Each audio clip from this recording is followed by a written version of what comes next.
Tensions over the Khalistan movement have plagued Indo-Canadian relations for years, with supporters of an independent Sikh nation outspoken in Canada. India feels that Canada is not taking any action to curtail or prosecute those who seek to destabilize or to hurt India. Canada also feels its own citizens are under threat.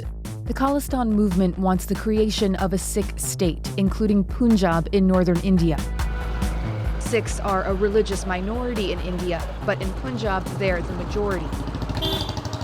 In 1983, the fight for Khalistan... In the 1980s, murderous acts by some Sikh separatists led to the military's Golden Temple massacre and other attacks against the Sikh community.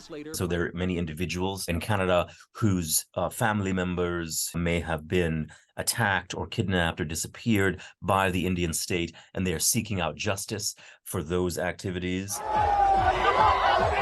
Divisions over Khalistan were on display at this Diwali celebration near Toronto last year. Large crowds for and against the movement facing off. This statue of Indian leader Mahatma Gandhi was defaced with the word Khalistan. Graffiti, too, at this Hindu temple attacking Indian Prime Minister Narendra Modi. When we look at the activism in Canada, we've seen some of the posters that have had explicit detail of sort of hatred towards the Indian government. You know, that can be disconcerting for the Indian government. India has repeatedly accused Canada, home to the largest Sikh diaspora in the world, of sheltering extremists.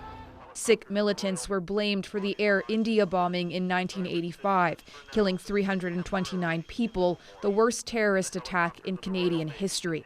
India alleged Hardeep Singh Nijjar was linked to a 2007 bombing in Punjab, which he repeatedly denied.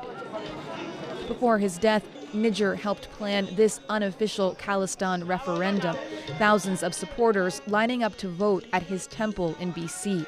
I would say that it has a long history here in Canada. This professor says the push for Khalistan in Canada is stronger than in Punjab itself. The word Khalistan would be known if it was uttered in the Punjab in India, but it does not have the level of organization or support. There isn't a widespread movement for a separate state. Many Sikhs fleeing the violence of the early 80s made their way to Canada. There were Sikh families that felt persecuted in India, and as such, some emigrated to Canada for that safety. Some now fear for that safety, with yet another deepening of tensions. What we're seeing is hatred on both sides, and this is getting very serious. Let's bring in our South Asia correspondent, Salimah Shivji. So, Salimah, Indian officials are saying that the Khalistan movement is more of a diaspora movement rather than one within India. Does that square with what you're finding? It is quite accurate when you're on the ground in Punjab. There is not that much support for the Khalistan movement or the wish for a separatist state, or what support there was does continue to dwindle. There's a small minority of disaffected youth who do support Khalistan, but the majority of young people, they want economic opportunities. They want to go abroad. They dream of moving to countries like Canada for those opportunities, and they don't really care to fight for a separatist or independent Sikh state.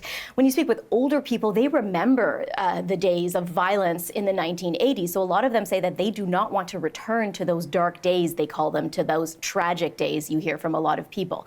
Experts on the ground say that also in terms of politicians, a lot of political parties do not want to go there and to speak about the issue of Khalistan because it is a non-starter electorally in terms of getting elected.